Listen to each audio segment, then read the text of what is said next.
윤석열 대통령이 마지막 담화 이후 8일 만에 다시 대국민 담화를 발표했습니다. 윤 대통령은 야당을 비난하며 자신을 둘러싼 하야 요구 등을 사실상 거절했습니다. 코스피는 사흘째 상승하면서 2,400대 중반을 회복했습니다.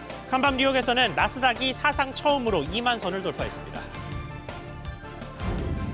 서울역 북부에 강북판 코엑스를 포함한 국제문화복합단지를 짓는 착공식이 열렸습니다. 서울시는 잠실 아파트에 대해선 지구의 종류를 바꿔 재건축 규제 부담을 덜기로 했습니다. 계엄 문건을 공개한다는 내용의 해킹 메일이 나도는 등 시국을 틈탄 사기가 기승을 부리고 있습니다. 정부는 첨부 파일과 메일 내 링크 등을 주의하라고 당부했습니다.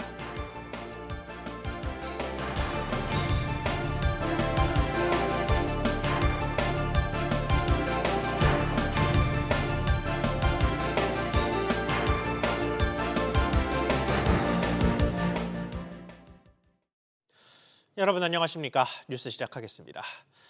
첫 소식은 오전에 있었던 윤석열 대통령의 담화로 전하겠습니다. 윤석열 대통령이 비상계엄 선포는 대통령이 보유한 고유의 통치 행위라며 끝까지 싸우겠다고 밝혔습니다. 대통령실 출입기자 연결해 보겠습니다. 우형준 기자. 네, 대통령실입니다. 네, 윤 대통령 담화 내용부터 전해주시죠. 네, 지난 3일 비상계엄을 선포했던 윤석열 대통령은 탄핵 시도를 하는 야당을 향해 맹공을 퍼붓습니다. 그러면서 계엄 정당성을 변호하며 내란 사태 이후 불거진 이른바 질서 있는 퇴진이나 하야 요구 등을 사실상 거절했습니다. 윤 대통령은 계엄을 선포한 배경에 거대 야당의 입법, 예산횡포, 국무위원 탄핵 등을 거론하면서 제가 대통령으로서 발령한 이번 비상조치는 국민들에게 망국의 위기 상황을 알려드려 헌정 질서와 국헌을 지키고 회복하기 위한 것이라고 밝혔습니다.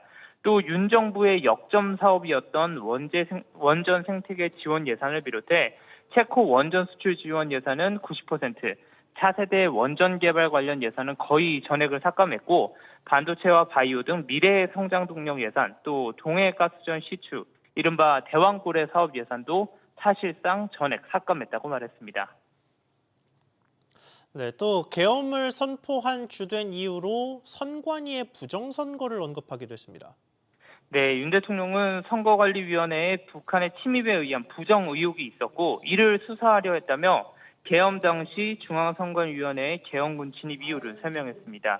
윤 대통령은 선관위는 헌법기관이고 사법부 관계자들이 위원으로 있어 영장에 의한 압수수색이나 강제 수사가 사실상 불가능해 스스로 협조하지 않으면 진상규명이 불가능하다고 말했는데요.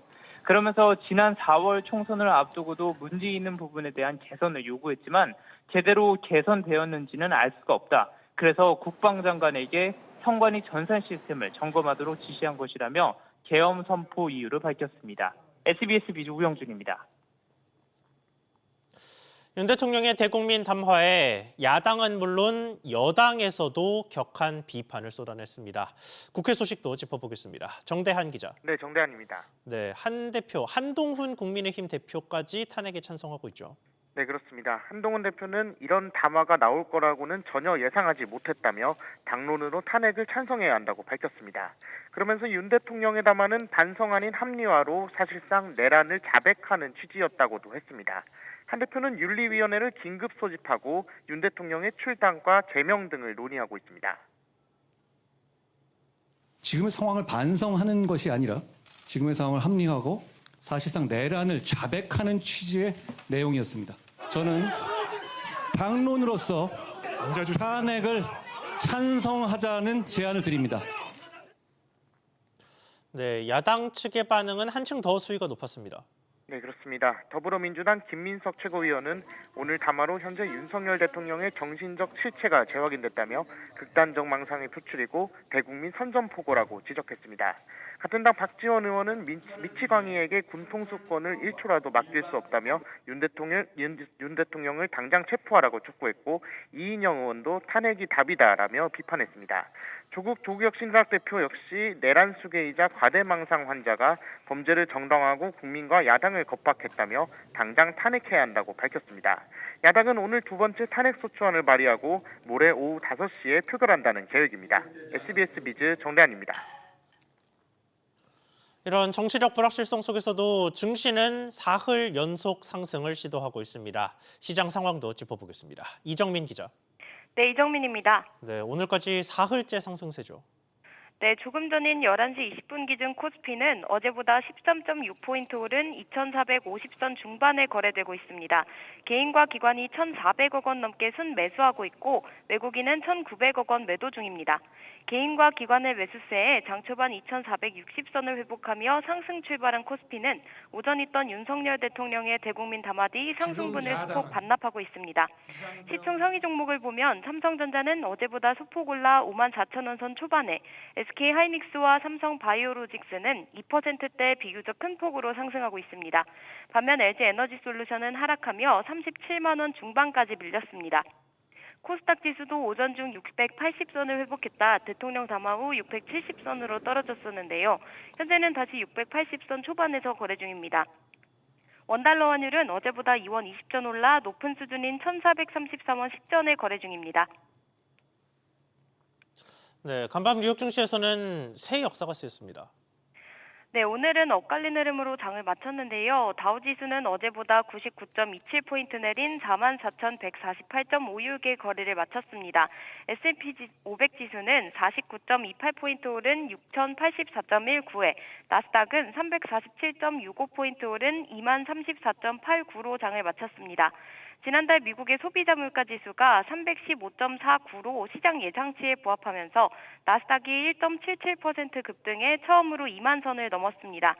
인공지능 반도체 대장주인 엔비디아는 3.1%, 테슬라도 5.9% 오르는 등 기술주들이 일제히 급등했습니다. SBS 비즈 이정민입니다. 며칠 주춤하나 싶었던 해외 비트코인은 다시 10만 달러를 넘어섰습니다.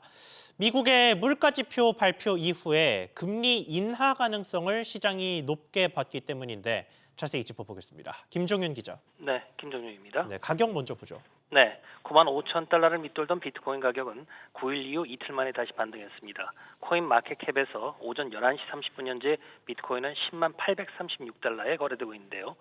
미국의 11월 CPI 상승률이 시장 예상치에 부합하자 연준의 기준금리 인하 기대감에 상승세로 돌아선 겁니다.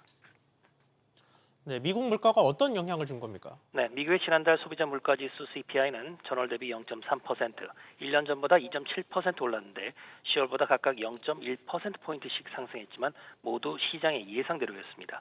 음식료와 에너지를 제외한 근원 CPI도 전월 대비 0.3%, 전년 동기 대비 3.3% 가까이 올라 전망대로 나왔습니다. 시카고 상품거래소 CME 페드워치에 따르면 12월 FOMC에서 미 연준이 금리를 0.25%포인트 내릴 확률은 95% 가까이 올랐는데요. 예상을 벗어나지 않은 소비자 물가지표에 다음 주 예정된 연준의 금리 인하 전망은 확정적입니다. SBS 비즈 김정윤입니다. 이어서 부동산 소식들 보겠습니다. 잠실 아파트 지구 용적률이 최고 250%로 확정됐습니다. 아파트 내 상업시설 높이도 최고 32%로 완화됐는데요. 각종 부동산 규제 완화 소식 취재기자 연결해 보겠습니다. 안지혜 기자. 네, 안지혜입니다. 네, 잠실 아파트 지구의 규제가 대폭 풀린다는 거죠. 네, 서울시는 어제 도시건축공동위원회를 열고 기존의 잠실 아파트 지구를 지구 단위 계획 구역으로 전환하는 안을 수정 가결했다고 밝혔습니다. 아파트 지구는 지난 1970년에서 80년대 대규모 아파트 단지를 조성해서 주택난을 해소하기 위해 지정됐습니다. 하지만 주택 공급 위주의 도시관리 제도이다 보니 주택용지에는 주택만 건립할 수 있고 단지 내 상가도 허용되지 않는 등 한계가 많아서 시는 종합적 도시관리 수단인 지구 단위 계획으로 전환을 추진하고 있는데요. 이번 전환으로 잠실 아파트 지구도 건축물의 용도, 밀도, 높이 등 각종 규제 부담을 덜게 됐습니다. 아파트 내 상업시설의 경우 건폐율 50%, 기준 허용 용적률이 250%, 상한 용적률, 법정 용적률 2배 이하, 높이 32m까지 허용됩니다. 시는 주민 재열람 공고를 거쳐서 다음 달 잠실 아파트 지구 지구 단위 계획을 최종 결정 고시한다는 계획입니다. 네, 또 잠실에 대해서만 결정이 이루어지지는 않았던데 또 다른 것들 중에 눈에 띄는 가결안은 뭐가 있었습니까? 네, 서울시 도건위는 또 서울 동작구 보람의 역세권 지구 단위 계획구역 결정안을 의결했습니다. 지하철 7호선 신림선 보람의역 인근인 신대방동 364에서 190번지 일대에 장기 전세 주택을 포함해 모두 공동주택 775세대를 짓는 사업입니다. 성동구 금호동 금호벽산 아파트 리모델링을 위한 경관계획 심의안도 통과됐습니다. 준공 23년이 지난 이 아파트는 사업계획 승인 등 절차를 거쳐서 최고 24층으로 리모델링에 들어갈 수 있게 됐습니다. SBS 비즈 안지혜입니다. 최근 몇 년 내내 비상이었던 정부 부채가 지난해 결국 심리적 저지선을 넘어선 것으로 나타났습니다. 부채가 우리 경제 규모 GDP의 절반을 넘겼습니다. 이정민 기자. 네, 이정민입니다. 네, 부채 상황 먼저 전해주시죠. 지난해 일반 정부 부채는 1년 새 60조 원 늘어난 1217조 3천억 원입니다. 기획재정부는 일반 회계 적자 보전 등을 위한 국고채가 59조 원 가까이 늘어난 영향이라고 설명했습니다.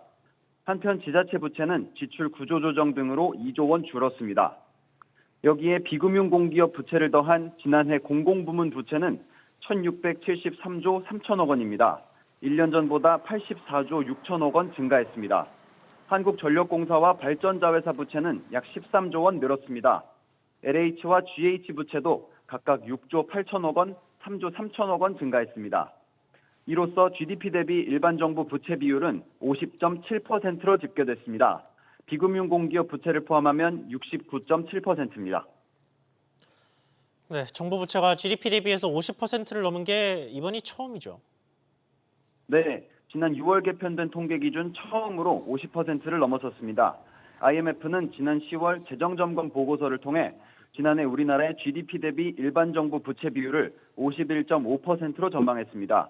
올해는 52.9%, 2029년에는 58.2%까지 늘어날 것으로 내다봤습니다. 우리나라의 GDP 대비 부채 비율은 2019년부터 5년째 증가세입니다. 2020년 6.2%포인트, 134조 원으로 가장 큰 폭 늘었고 이후 증가폭은 매년 줄고 있습니다. 2022년에는 처음으로 선진국 가운데 우리나라를 포함해 기축통화국이 아닌 나라의 부채 비율 평균을 웃돈 바 있습니다.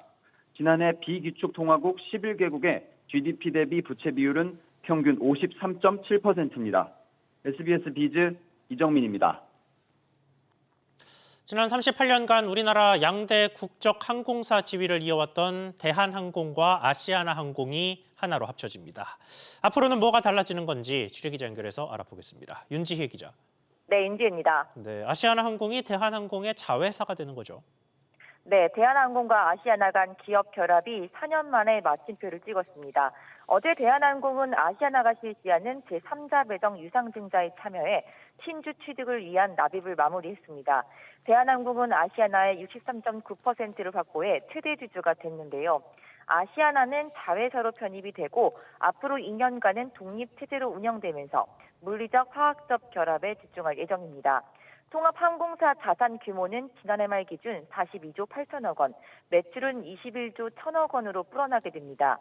대한항공의 직원은 19,425명이고 아시아나는 8,045명입니다. 네, 독립체제로 간다면 일단 아시아나의 브랜드 자체는 남아 있는다는 얘기인데, 자, 그러면 소비자 입장에서는 뭐가 언제부터 달라집니까? 네, 국토교통부는 인천국제공항 터미널 재배치 계획을 세울 예정인데요. 내년 하반기에는 윤곽이 나와서 재배치에 들어갈 것으로 보입니다. 양사 마일리지 통합도 과제입니다. 대한항공 측은 컨설팅 등을 거쳐 내년 상반기 중 마일리지 통합 계획을 제출할 예정이라고 밝혔습니다. 대한항공에 합병되는 아시아나의 경우 경영진이 대한항공 측 인사들로 대거 교체될 것으로 보입니다. 이르면 이번 주 대표이사를 비롯해 임원급 인사가 날 것으로 전해지는데요. 대한항공과 아시아나가 38년간 라이벌 구도를 이어왔던 만큼 양사의 조종사 간 기수 정리를 비롯해 조직 문화 융합, 통합 기업 이미지 변화 등이 나타날 전망입니다. SBS 비기 윤지입니다. 최근 비상계엄 사태 이후 사회적 혼란을 틈타 해킹 메일이 대량 유포되고 있는 것으로 나타났습니다. 자, 메일이 어떤 식으로 위장을 하고 있고 피해를 입지 않으려면 어떻게 주의해야 하는지 알아보겠습니다. 김한나 기자. 네, 김한나입니다. 네, 우선 해킹 메일이 어떻게 생겼습니까? 네, 해킹 메일을 살펴보면 국군 방첩사령부가 작성한 계엄 문건이 공개됐다며 해당 문서를 첨부한다고 써 있습니다. 본문에는 계엄과 관련한 발표 내용이나 관련 영상, 이미지 혹은 유해 사이트로 접속을 유도하는 링크가 포함되기도 합니다. 계엄 문건으로 위장한 첨부 파일에는 악성 코드가 심어져 있습니다. 메일을 열어보거나 첨부 파일을 다운로드할 경우 악성 코드가 자동으로 실행돼 개인정보나 기업의 업무 정보가 유출될 수 있습니다. 네, 피해를 입지 않으려면 어떻게 해야 할까요? 네, 일단 계엄 키워드가 담긴 메일을 받았다면 이메일 주소부터 확인하고 출처가 불분명한 경우 아예 열지 말고 바로 지워야 합니다. 이메일 본문에 포함된 링크도 일단 클릭하지 말고 믿을 만한 URL인지 먼저 확인해야 합니다. 또한 운영체제와 문서 프로그램 등은 최신 버전으로 업데이트하고 바이러스 백신도 최신 상태로 유지해야 합니다.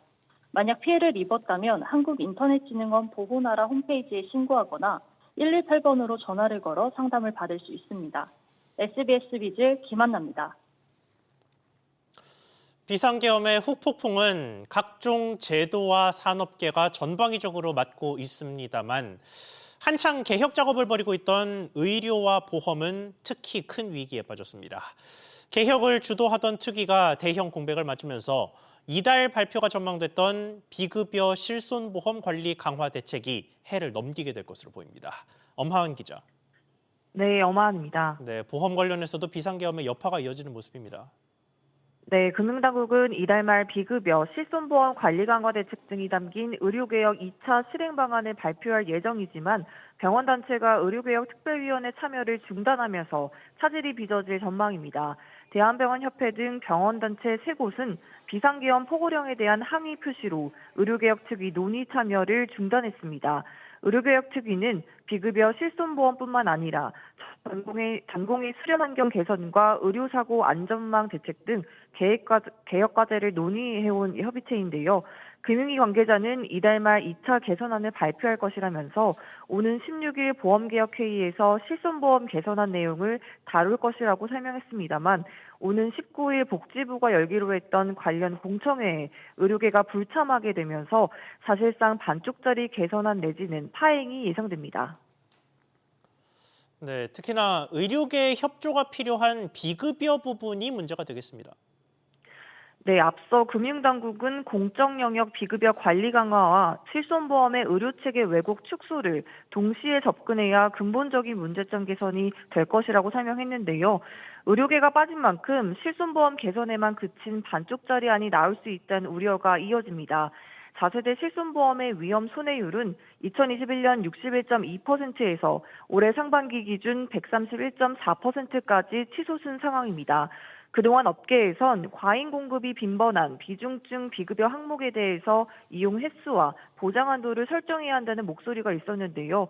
보험료 할인 등을 통해 옛 실손 가입자들이 새 실손으로 갈아타도록 유도하는 계약 재매입과 자기 부담률이 높은 5세대 상품 출시에 그칠 수 있다는 지적이 나옵니다.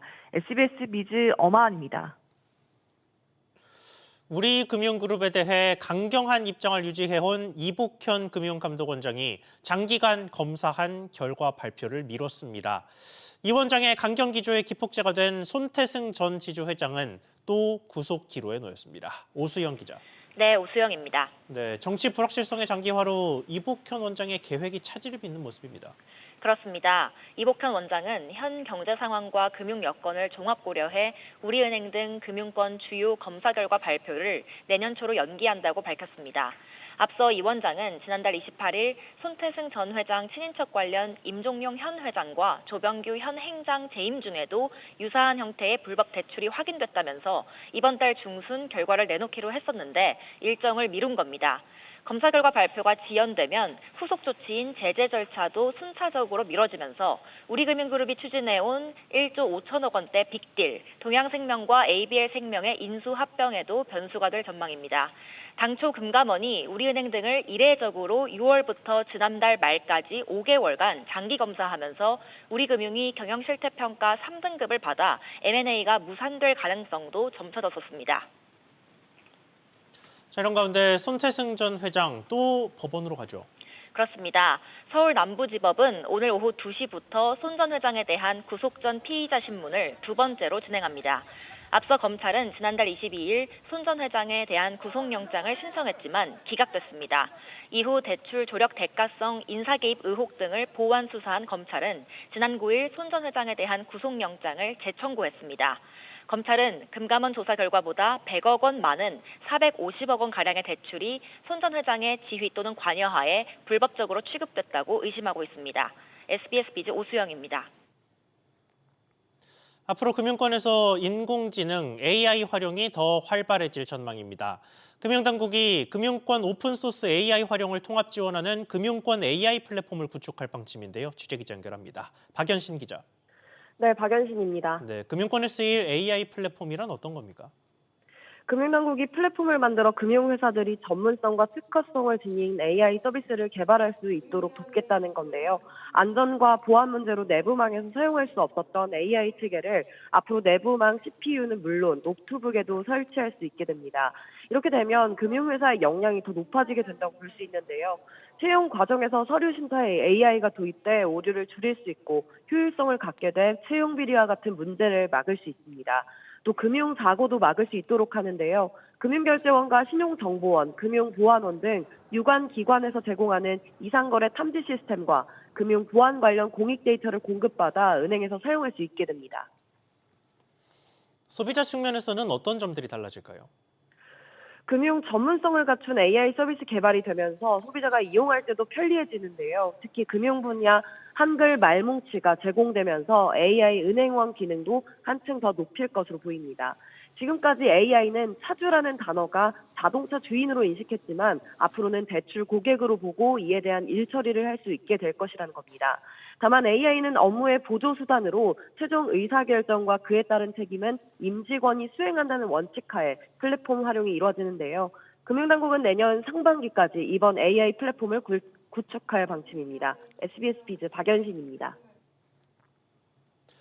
일명 서울역 대개조 프로젝트의 청사진이 나왔습니다. 강남의 코엑스처럼 강북권에도 대규모 복합 문화단지가 서울역 뒤편에 들어서는 건데요. 철도 지하화를 통해 교통 편의도 높아질 계획입니다. 최지수 기자. 네, 최지수입니다. 네, 서울역에 대한 구체적인 개발 계획, 청사진이 나온 거죠. 네, 그렇습니다. 오전에 서울역 북부 역세권 개발 사업의 착공식이 열렸는데요. 이 자리에서 서울시는 서울역 일대를 글로벌 미래 플랫폼으로 재탄생시킨다는 계획을 내놨습니다. 먼저 역 뒤편에 2029년까지 강북권 최대의 전시, 국제회장을 갖춘 39층 규모의 국제문화 복합단지가 들어섭니다. 또 경부선 철도를 지하화하고 복합 환승센터를 설치해 교통 편의도 키웁니다. 서울시는 KTX, 지하철 등 철도와 버스, 택시 등 교통수단 간 환승 시간을 줄이는 방안에 대해 국토교통부와 논의를 이어갈 예정입니다. 또 기존 철로 구간은 천연 공원을 조성하고 역 앞의 광장은 녹지로 만들어 다양한 교류가 이루어지게끔 한다는 구상입니다. 네, 앞서 발표한 강북권 개발 프로젝트는 어디까지 진행이 됐습니까?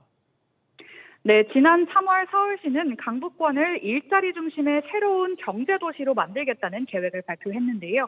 먼저 5월 서울시와 노원구, HDC 현대산업개발은 HDC 현산 본사를 현재 용산역에서 광운대역으로 이전하기 위한 업무 협약을 체결했습니다. 2028년까지 본사 이전이 완료되면 1,800여 명이 근무하는 대규모 일자리가 만들어져 경제 활성화에 기여할 것으로 기대됩니다. 또 서울 최초의 K-팝 중심 복합 문화시설인 서울 아레나는 도봉구 창동역과 노원역 인근에 들어설 예정입니다. 주거 환경 개선에도 속도를 내고 있습니다. 7월엔 미아동 일대에 재개발 신속통합 기획이 확정됐는데요. 해당 지역은 북한산 주변으로 고도지구 규제를 받아 주거 환경의 개선에 한계가 있었는데요. 고도지구 규제 완화를 적용받은 최초의 사례가 됐습니다. SBS 비즈 최지수입니다. 나라살림 적자 규모가 역대 세 번째로 연간 100조 원을 넘어설 전망입니다. 기획재정부에 따르면 올 들어 10월까지 총수입에서 총 지출을 뺀 통합재정 수지는 30조 5천억 원 적자로 집계됐습니다. 여기서 국민연금 등을 제외한 실질적인 나라살림 상태를 보여주는 관리재정 수지는 75조 7천억 원 적자를 나타냈습니다. 건설 산업 종사자의 평균 연령이 20년 새 무려 13세 증가하면서 건설 산업의 청년 인력 부족 문제가 심화되는 것으로 나타났습니다.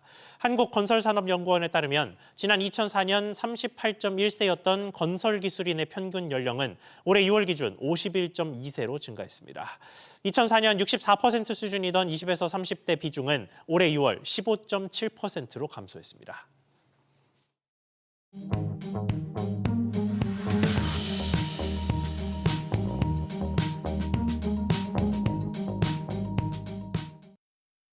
안녕하세요. K웨더 공기진흥센터에서 전해드리는 대기오염 예보입니다. 전국 공기질 실황입니다. 일부 중부와 전북, 경북을 중심으로 먼지 농도가 높게 나타나고 있습니다. 다음은 서울시 동별 공기질 실황입니다. 대체로 탁한 상태인데요. 워스 지역은 둔촌 제1, 2동과 길동 순으로 나타나고 있고요. 나쁨 단계를 보이고 있습니다. 오늘 전국 하늘 대체로 맑겠고요. 낮 동안 어제보다 낮은 기온이 보이며 쌀쌀하겠습니다. 부산과 울산으로는 건조특보가 내려진 가운데 대기가 건조하겠고요. 공기질은 청정하겠습니다. 대기의 순환이 원활하기 때문인데요. WHO와 환경부 기준 모두 전국 좋음에서 보통 단계가 예상됩니다. 당분간 공기질은 청정하겠습니다. 다만 다음 주 화요일 중서부 지역은 먼지 농도가 높게 오를 수 있어서 유의하셔야겠습니다. 대기오염 예보였습니다.